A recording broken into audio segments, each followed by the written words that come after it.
প্রতিটা মেয়ের কাছে সুপারহিরো হলো তার বাবা, কিন্তু এই বাবাই যখন 20টি বছর ধরে তার মেয়েকে ধর্ষণ করে তখন গল্পটি কেমন হতে পারে? মুভিটা এক্সপ্লেন করতে গিয়ে বারবার নিজের কাছে প্রশ্ন করছি, বাবারা এমন হতে পারে? এই মুভির গল্প আপনি কোনোভাবেই মেনে নিতে পারবেন না। আর আপনি যদি অপ্রাপ্তবয়স্ক হয়ে থাকেন তাহলে মুভিটা এখানেই স্কিপ করবেন। আর সেই সাথে এই ধরনের মুভি এক্সপ্লেন করার জন্য আমি প্রথমেই ক্ষমা চেয়ে নিচ্ছি। বলছিলাম একটা সত্য ঘটনা অবলম্বনে নির্মিত 2021 সালে মুক্তি পাওয়া গার্লস ইন দ্য বেসমেন্ট মুভিটার কথা। তো বন্ধুরা, মনোযোগ সহকারে বসে পড়ুন, শুরু করছি আজকের ছায়াগল্প। মুভিটির শুরুতে আমরা সারা নামের একটি মেয়েকে দেখতে পাই, যার বয়স 17। কিছুদিন পরে তার 18 বছর হয়ে যাবে। আর সে সবার সাথে হাসি খুশি থাকতো, মিলেমিশে থাকতো, শুধুমাত্র তার বাবার সাথে ছাড়া। একদিন রাতে সারা একটা পার্টিতে যাবে বলে ঠিক করে, কিন্তু ওর বাবা কোনো মতেই ওকে পারমিশন দেয় না। আর তার সাথে একটা বড় আকারে ঝগড়া বাজে। এরপর সারা ওর মাকে বলে, মা তুমি কিন্তু আমাকে পারমিশন দিয়েছিলে, তুমি কিন্তু আমাকে অ্যালাউ করেছিলে, কিন্তু এখন কেন না বলছো? তখন ওর মা ওর বাবাকে ভয় পেয়ে বলে, থাক আজ যেও না। এর জন্য সারার অনেক মন খারাপ হয় এবং রাগ করে আর আর্গুমেন্ট করতে থাকে। তারপর ওর বাবা ওর উপর রাগ করে রুমে পাঠিয়ে দেয়। তার রুমে তার বড় বোন এমিও ছিল, সে তাদের সাথেই থাকতো, কারণ সে দূরে কোথাও চাকরি করছিল। রাতে সারা ওর বয়ফ্রেন্ডের সাথে ওই পার্টিতে ঠিকই চলে যায়। তারপর এমি সারার সাথে কথা বলার জন্য তার রুমে আসে, কিন্তু সারাকে কোথাও খুঁজে পায় না। এই কথা যখন সারার বাবা শোনে তখন তার খুবই রাগ হয়, আর তখন সে সারার জন্য ওয়েট করতে থাকে। অন্যদিকে সারা তার বয়ফ্রেন্ডের সাথে কোয়ালিটি টাইম স্পেন্ড করছিল। পরের দিন সকালে যখন সারা বাসায় আসে তখন ওর বাবা তার সাথে খুব চেঁচাচ্ছিল, আর তখন সারার মা চলে আসে। তারপর সারা নিজেকে বাবার হাত থেকে ছাড়িয়ে তার বেডরুমে চলে যায়। এরপর সারার সাথে এমি দেখা করতে আসে। এমি ওকে পার্টির ব্যাপারে জিজ্ঞাসা করে, আর সারার মা রিনিও সেখানে চলে আসে। তখন সারা বলে ওর যখন 18 বছর পূর্ণ হয়ে যাবে তখন ও এখানে থাকবে না। তখন সারা জানায় ও ফ্লোরিডা চলে যাবে, ওখানে গিয়ে সে জব করবে আর নিজের মতো করে জীবনটা স্পেন্ড করবে। আর এই কথা ওর বাবা শুনে ফেলে। তখনই সারার বাবা একটা গোপন চাবি দিয়ে বেসমেন্টের একটা দরজা খোলে, যেটা বুকশেলফ দিয়ে ঢাকা ছিল। এরপরে তার বাবা 3 মাসের জন্য ওয়েট করে, কারণ 3 মাস পর সারার গ্রাজুয়েশন কমপ্লিট হয়ে যাবে। তারপরে আমাদের 3 মাস পরের সিন দেখানো হয়, যেখানে সারা বয়ফ্রেন্ডের সাথে কথা বলছিল আর এমিও ওর কাজের জন্য বাইরে চলে গিয়েছিল। এরপরে সারাকে রিনি এসে বলে সে মার্কেটে যাবে। সারা তার সাথে যাবে কিনা তা জিজ্ঞাসা করে, আর সারা রিনিকে বলে না। এরপর সারার বাবা ঢং ওকে ডাক দেয়, একটা বক্স দেখিয়ে বলে এই বক্সটি বেসমেন্টে পৌঁছাতে হবে। তখন সারা আর ঢং মিলে ওই বক্সটি বেসমেন্টে নিয়ে যায়। আর তখনই ঢং সিক্রেট রুমটি খুলে দেয়, আর সারা খুবই অবাক হয়, কারণ সে জানতোই না এখানে একটা রুম ছিল। এরপর ঢং আর সারা ওই রুমে প্রবেশ করে, আর তখন ঢং জানায় এই রুমটির মধ্যে দ্বিতীয় বিশ্বযুদ্ধের সময় সৈন্যরা লুকিয়ে থাকতো। কথা বলতে বলতে ঢং সারাকে ওই রুমের মধ্যে আটকে রেখে সে বাইরে বেরিয়ে যায়, আর সারা বাবা বাবা বলে চিৎকার করতে থাকে। তো ঢং তার কোনো কথাই পাত্তা দেয় না। সারার খুব ভয় পেতে শুরু করে। সে দরজা খোলার খুব চেষ্টা করছিল, পিন বারবার দিচ্ছিল, কিন্তু কাজ করছিল না। 3 বারের বেশি ভুল পিন দেওয়ার ফলে ওই রুমের লাইট বন্ধ হয়ে যায় আর ভেন্টিলেটরও অফ হয়ে যায়, যাতে করে সারার নিঃশ্বাস নিতে খুব কষ্ট হচ্ছিল। সারা ওই বক্সটি খোলে, যেই বক্সটি কিনা সারা আর ঢং এখানে নিয়ে এসেছিল। আর বক্সটি খুলে সে রীতিমতো অবাক হয়ে যায়, কারণ ওখানে তার প্রয়োজনীয় কিছু কাপড় চোপড় ছিল, আর কিছুই না। আর তখনই একটা লাইট জ্বলে ওঠে, আর অন্য পাশে একটা ভেন্টিলেটর চলতে থাকে। সারা ভেন্টিলেটরের কাছে গিয়ে চিৎকার করতে থাকে, আর ঢং লক্ষ্য করে সারার আওয়াজ বাইরে পর্যন্ত আসছিল। তখনই ওই ভেন্টিলেটরের উপর একটা কম্বল ছুঁড়ে মারে, যাতে করে ওই রুম পুরোপুরি সাউন্ডপ্রুফ হয়ে যায়। সারার কোনো শব্দ ওই রুম থেকে বের হয় না। ওই দিন রাতে সারার মা রিনি ওর জন্য খুবই চিন্তা করে। সে ভাবছিল তার মেয়ে কোথায় গেল। রিনি সারার সব ফ্রেন্ডকে কল করে এবং জিজ্ঞাসা করে সারার কোনো খোঁজ খবর তারা জানে কিনা, কিন্তু সবাই বলে সারার ব্যাপারে তারা কিছুই জানে না। আর ওখানেই ঢং খুব আরামে বসে থাকে, কারণ সে তো জানতোই যে সারার সাথে কি হয়েছে। পরের দিন সারা আবারও পিন নাম্বার দিয়ে চেষ্টা করে দরজা খোলার জন্য, কিন্তু বারবার পিন নাম্বার ভুল দেওয়ার কারণে লাইট চলে যায়। অবশ্য কিছুক্ষণের মধ্যেই লাইট চলে আসে আর ভেন্টিলেটরও চালু হয়ে যায়। সারা একটা বাস্কেটের মধ্যে টয়লেট করে। 4 দিন পর যখন ডং রুমে আসে তখন সারা লুকিয়ে পড়ে। তখন সুযোগ বুঝে ও ডংকে ধাক্কা মেরে ওই রুম থেকে বের হতে চায়, কিন্তু ওই দরজার বাইরে আরও একটা দরজা ছিল, আর ওই দরজাটাও পিনের মাধ্যমে খুলতো। এরপর ডং সারার চুল ধরে টেনে হিচড়ে ওই রুমের মধ্যে নিয়ে আসে আর বলে, আমি তোমাকে সব কিছু দেব, তোমার যা যা প্রয়োজন সব কিছু দেব, এবং তোমাকে আমি মুক্ত করে দেব। এর বিনিময়ে আমার সব কথা তোমাকে মানতে হবে। আর এটাই সারা মানতে নারাজ হয়ে যায়, আর ও রেগে গিয়ে সারাকে রেপ করে ফেলে। আর এখানেই আমরা দেখতে পাই একজন বাবার পৈশাচিক রূপ। এরপরেই দেখা যায় সারার বারবার বমি হচ্ছিল। 1 সপ্তাহ পর রিনি সারার হয়ে একটা মিসিং রিপোর্ট করে পুলিশের কাছে। আর তখন সারার বাবা পুলিশকে জানায় সারা এখান থেকে চলে যেতে চেয়েছিল, দূরে কোথাও গিয়ে চাকরি করে নিজের জীবনটাকে গোছাতে চেয়েছিল। তখন রিনি বলে সারা শুধুই স্বপ্ন দেখত, ও কখনো করতো না। অফিসার তাদেরকে জানায় সারাকে তাদের সময় দেওয়া উচিত, হয়তোবা সারা তাদেরকে কল করবে, তারপর এমনি এমনি চলে আসবে। অতএব সারাকে সময় দেওয়া উচিত, কারণ এই ব্যাপারটা পুরোপুরি ফিলিংসের। অন্যদিকে দেখা যায় সারা খুবই চিন্তিত হতে থাকে, সে গ্রিসকে খুবই মিস করে। তখন গ্রিসকে দেখা যায় সারার বাড়িতে এসেছে এবং তাকেও খুব চিন্তিত দেখাচ্ছে। ডং তখন গ্রিসকে বলে সারা স্টিভস নামের একটা ছেলের সাথে চলে গিয়েছে। স্টিভস হলো সারার ছোটবেলার বন্ধু, তারা একে অপরকে ছোটবেলা থেকেই পছন্দ করত। তারা একসাথে দুজন অনেক দূরে চলে গিয়েছে। এটা শুনে গ্রিস খুব কষ্ট পায় আর সেখান থেকে চলে যায়। এরপর 3 সপ্তাহ পরের দৃশ্য দেখানো হয়। ডং তখন সারার জন্য একটা কেক নিয়ে আসে, কারণ আজ সারার জন্মদিন আর সারা 18 বছরে পড়েছে। ডং তখন সারাকে মোমবাতিতে ফু দিতে বলছিল আর সারা ফু দেয়, কারণ সারার মনে পড়ে যায় সে যদি ডংয়ের সাথে ভালো ব্যবহার করে, ডংয়ের সব কথা শোনে, তাহলে হয়তো ওকে ওখান থেকে মুক্ত করে দেবে। ডং সারাকে একটি ড্রেস গিফট করে আর বলে পরে আসতে। তারপর সারা ওই ড্রেসটি পরে নেয়। এরপর ডং বলে যে কোনো কিছু একটা চাইতে। তখন সারা বলে আমাকে মুক্ত করে দাও। তখন ডং বলে এটা হতে আরো কিছুদিন সময় লাগবে, অন্য কিছু চাও। তখন সারা একটা টিভি আর একটা ঘড়ি চায়, কারণ ঘড়ি ছাড়া সে বুঝতেই পারে না কখন দিন হয় আর কখন রাত। ডং সারাকে ঘড়ি তো দেয়, কিন্তু এর বিনিময়ে সে আবারও রেপ করে। এরপরে 37 দিন কেটে যায়। তারপর হঠাৎই একদিন লক্ষ্য করে তার খাবারের কৌটার ঢাকনাটি খুবই ধারালো এবং সেটাকে অস্ত্র বানিয়ে নেয়। এরপর যেদিন ঢং আসে ওই দিন তাকে ইন্টিমেট হতে বলে আর পেছনে সে অস্ত্রটি লুকিয়ে রাখে। কিন্তু ঢং এতটাই চতুর ছিল, সে বুঝে ফেলে যে সারার পেছনে কিছু একটা লুকানো আছে আর ও সারার একটি হাত ভেঙে দেয় এবং সারাকে অনেক মারধর করে। সারা বন্দী হয়ে আসে প্রায় 1 বছর হতে চলল। তখনই আমরা দেখতে পাই সারা প্রেগনেন্ট। আর তখন আমরা দেখতে পাই ডং সারাকে খাবার বানানোর জন্য একটা জায়গা করে দিচ্ছিল। তখনই সারার পেটে ব্যথা শুরু হয়, অর্থাৎ ডেলিভারির সময় হয়ে গেছে। এরপরে সারা একটা কন্যা সন্তান প্রসব করে। ঢং এসে দেখতে পায় সারা অলরেডি একটা মেয়ে শিশুর জন্ম দিয়েছে, কিন্তু সারা এতে মোটেও খুশি নয়। আর এভাবেই চলতে চলতে 4টা বছর পার হয়ে যায়। অন্যদিকে রিনি তার কথা চিন্তা করতে করতে সারাক্ষণ কান্না করতে থাকে। অন্যদিকে আমরা দেখতে পাই সারা আবারও প্রেগনেন্ট আর সে ডংয়ের সাথে অ্যাজ এ ওয়াইফ হিসেবে বসবাস করছে। ডং তখন সারাকে বলে আজ ওর প্রমোশন হয়েছে।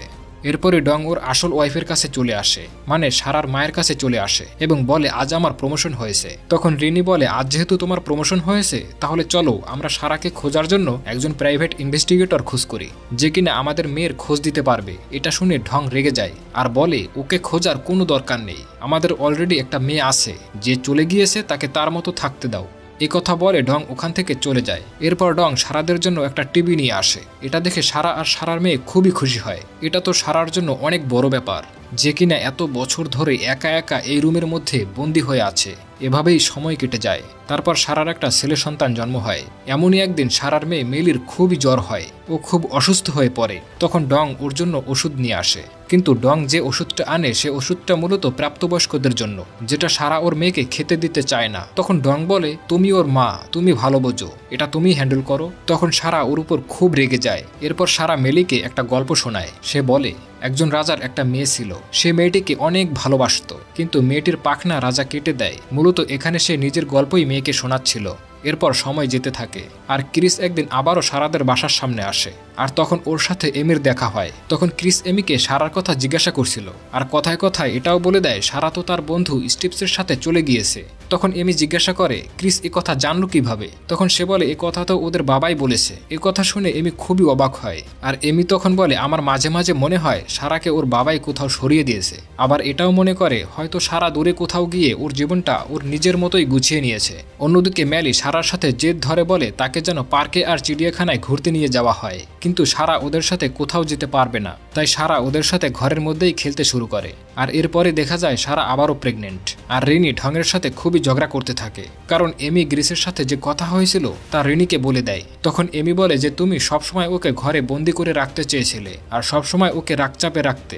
এই কথা শোনার পর ঢংয়ের খুবই রাগ হয় আর ভুলবশত তার পকেট থেকে ওই বেসমেন্টের চাবিটি পড়ে যায়। চাবিটি ওখানেই ফেলে রিনিকে সামলাতে চায় আর তখনই এমির নজর পড়ে ওই চাবিটার দিকে। সে ওই চাবি নিয়ে বেসমেন্টে চলে যায়। সেখানে গিয়ে ও দেখতে পারে প্রয়োজনীয় সবকিছু এখানে রাখা, অর্থাৎ টয়লেট পেপার, বেবিদের ডায়াপার, আরো অনেক কিছু।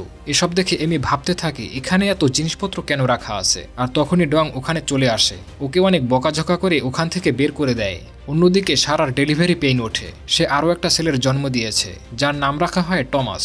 ঢং যখন ছেলেটাকে দেখতেছিল তখন সারা ওকে রিকোয়েস্ট করে ওর ছেলেটাকে যেন রিনির কাছে রেখে আসা হয়। ও চায় ওর এই ছেলেটা অন্তত ভালোভাবে মানুষ হোক। এই কারণে ঢং একটা প্ল্যান বানায়। ও সারার নতুন বেবিকে রিনির দরজার সামনে রেখে আসে, যেটা দেখে রিনি ঘর থেকে বের হয় এবং সারার একটা চিঠি পায় যেখানে লেখা থাকে, ডিয়ার মম, ও আমার ছেলে, আমাদের কাছে এত টাকা নেই যা দিয়ে ওকে আমরা মানুষ করতে পারবো, তাই তোমার কাছে রেখে গেলাম। এটা দেখে খুবই দুঃখ পায় এবং সে টমাসকে ঘরের ভেতর নিয়ে যায়। তখনই ঢং ওই ব্যাগের ভিতর আরও একটা চিঠি পায় যেখানে সারা লিখে রেখেছিল যে বাবা আমাকে বেসমেন্টে আটকে রেখেছে। এটা দেখে ঢং খুবই রাগ হয় আর ও সারাকে গিয়ে পানিশমেন্ট দেয়, অর্থাৎ ওর সাথে আবারও ইন্টিমেট হয়। এরপর কয়েক বছর পার হয়। ম্যালিয়ার মাইক অনেকটা বড় হয় আর তখন সারা লক্ষ্য করে ওর বাবার নজর ওর মেয়ের দিকে পড়েছিল।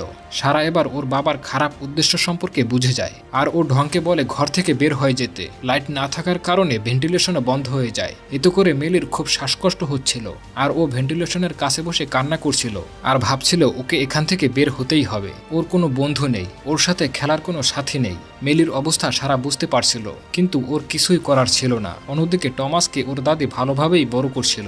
এরপর হঠাৎ একদিন বৃষ্টি হচ্ছিল আর বৃষ্টির পানি সারার গায়ে পড়ছিল। তখন সারা বুঝে যায় এখান থেকে হয়তো বের হওয়ার কোনো পথ রয়েছে। সারা নোটিশ করে যে ছাদের এক কোনায় কিছুটা কাঁচা দেওয়াল আছে, যেটা খুঁড়লে হয়তো ও কারো সাহায্য পেলেও পেতে পারে। ও ওই জায়গাটা খুঁড়তে থাকে। খুঁড়তে খুঁড়তে রাত হয়ে যায়। ওই খোদাই হওয়া জায়গাটা দিয়ে সারা লাইট মারে। তখনই একটা লোকের নজরে পড়ে ওই লাইট। কিন্তু বিপত্তি ঘটে তখন যখন লোকটি তার বাবাকেই বলে যে আপনার বেসমেন্ট থেকে লাইটের আলো দেখা যাচ্ছে। এর ফলে ঢং এসে সারাকে আবার অনেক মারধর করে। তখন মেলি এবং মাইক খুবই ভয় পায়, কিন্তু অতিরিক্ত পেটে ব্যথা পাওয়ার ফলে সারার পেটের বাচ্চাটি ওখানেই মারা যায়। এর ফলে মেলি অনেক দুঃখ পায় এবং সারা অনেক কান্না করতে থাকে আর সারাও মানসিকভাবে অনেক ক্ষতিগ্রস্ত হয়। আর এদিকে ওই বাচ্চাটাকে নিয়ে কবর দেয়। এরপর যখন ডং আসে তখন সারা তাকে জিজ্ঞাসা করে টমাস কেমন আছে। ডং জানায় টমাস খুবই ভালো আছে আর ও নেক্সট সপ্তাহে টুর্নামেন্ট খেলতে যাবে। মাইক তখনই তাকে বলে ওঠে, আমিও খেলতে যাই, আমাকে কবে বাইরে যেতে দেবেন। ডং তখন জানায়, যখন তোমার মা আমার সব কথা শুনবে তখনই তোমরা কেবল বাইরে যেতে পারবে। তখনই সারা বলে ওঠে, মাইক যা বলছে ভুল বলছে, ওর জন্য আমি সরি। এরপর ডং ওখান থেকে উঠে চলে যায়। মাইক আর মেলি মিলে ওর মায়ের উপর চিৎকার চেঁচামেচি করে আর বলে, আমরা কি ভুল করছি যার জন্য তুমি তার কাছে সরি বললে। আর ওরা বাইরে যাওয়ার জন্য জেদ ধরতে থাকে। সারা বলে, আমি যা করছি তোমাদের ভালোর জন্যই করছি, তোমাদেরকে প্রোটেক্ট করার জন্য করছি। কিন্তু তবুও ওরা একথা মানতে চায় না। এরপরে সারার অনেক রাগ হয় আর সারা ঘরের সমস্ত জিনিস ভাঙচুর করতে থাকে। সারা নিচে শুয়ে পড়ে আর ক্রিসকে মনে করতে থাকে, কারণ ওর জীবনে পাওয়া শেষ ভালো মুহূর্ত ওটাই ছিল। ক্রিসের সাথে কাটানো মুহূর্তগুলো ও কখনোই ভুলতে পারে না। তখন মাইক আর মেলির খুব খারাপ লাগছিল যে ওদের ব্যবহারের জন্যই ওদের মা এত চিন্তিত আর এত দুঃখ পাচ্ছে। ওরা দুজন মিলে সমস্ত আসবাবপত্র আবার ঠিক জায়গায় ঘুষিয়ে রাখে আর সারার কাছে এসে মাফ চায়। আর সারা সবকিছু বলে দেয় যে ডং ওর সাথে কি কি করছে। এসব শুনে ওরা খুব ঘাবড়ে যায় আর কষ্ট পেতে শুরু করে। আর হঠাৎই মেলির অ্যাজমা অ্যাটাক হয়। সারা ওদের জড়িয়ে ধরে বলে সারা ওদের খুবই ভালোবাসে। এরপর একদিন ডং সারার সাথে খারাপ ব্যবহার করছিল। তখনই মাইক এসে ডংয়ের গায়ে হাত তোলে। ডং ওখান থেকে চলে যায়, কিন্তু রুমের লাইটও বন্ধ করে দিয়ে যায়। কিছুদিন পর ডংয়ের চাকরি চলে যায়। ওর টাকা সারা ও তার বাচ্চাদের পেছনে খরচ হয়ে যেত। রিনি তখন ডংকে জিজ্ঞাসা করে, ডংয়ের এত টাকা পয়সা কোথায় চলে যায়, কিভাবে খরচ করছে এত টাকা। অন্যদিকে সারা ভেন্টিলেশনের জন্য দেওয়ালের কিছু অংশ ভেঙে ফেলে। তখন ডংয়ের কাছেও ঘর ছাড়ার জন্য লিগ্যাল নোটিশ চলে আসে, কারণ সে ঘরের ইএমআই টাকা দিতে পারছিল না। এখন ডং সবকিছু আর হ্যান্ডেল করতে পারছিল না, তাই সে সিদ্ধান্ত নেয় সারা আর ওর ছেলে মেয়েদেরকে মেরে ফেলবে। এরপর ডং একটা পাইপ ওই ভেন্টিলেশনের ভেতর দিয়ে প্রবেশ করায়, যেটাতে কিনা ও গাড়ির স্মোক দিয়ে ওদেরকে মেরে ফেলবে। তখনই টমাস ওখানে চলে আসে আর ডং বাধ্য হয় গাড়ি বন্ধ করতে। সারা বেসমেন্টে বন্দি আছে প্রায় 20 বছর হতে চলল। আর এর মধ্যেই মিলির একটা অ্যাজমা অ্যাটাক হয়ে যায়, কেননা বাইরে ওরা বারবিকিউ এর পার্টি করছিল আর সেই বারবিকিউ এর ধোয়া ওদের রুমে প্রবেশ করছিল। ওই দিন রাতে ডং ওদের ঘরে আসে। তখন সারা ওকে অনেক রিকোয়েস্ট করে। ডং প্রথমে রাজি হতে চায় না, কিন্তু সারার অনেক রিকোয়েস্ট করার পর ও রাজি হয় মিলিকে হসপিটালে নিয়ে যেতে, কিন্তু মাইককে ওখানেই রেখে যায়। সারা যখনই বাইরে আসে তখনই চোখের সামনে ও ওদের ঘরটি দেখে আর ওর সামনে আগের সমস্ত স্মৃতি ভেসে ওঠে। ডং ওদের হসপিটালে নিয়ে যায়। এখানে ডক্টর অনেক কষ্টে মিলিকে বাঁচায়। তখনই একজন নার্স আসে আর নার্স সারাকে একটা ফর্ম পূরণ করতে বলে, কিন্তু সারা এতদিন পর বাইরে এসে ও খুব ইমোশনাল হয়ে যায় আর ওর চোখের পানিতে ফর্মটি ভিজে যায়।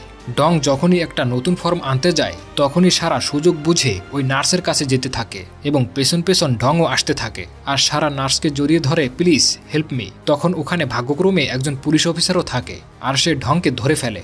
সারার সাহায্যে ডংয়ের সমস্ত অপকর্মের কথা এক এক করে সবার সামনে আসতে থাকে। থাকে। বেসমেন্ট থেকেও মাইককে বের করা হয়। এসব দেখে রিনি খুবই আঘাত পায় আর ঢংকে জেলে পাঠিয়ে দেওয়া হয়। কিছুদিন পর দেখা যায় ওরা 3 ভাই বোন মিলে খেলাধুলা করছে আর সারা ওর মা আর বোনের সাথে বাইরে বসে আছে।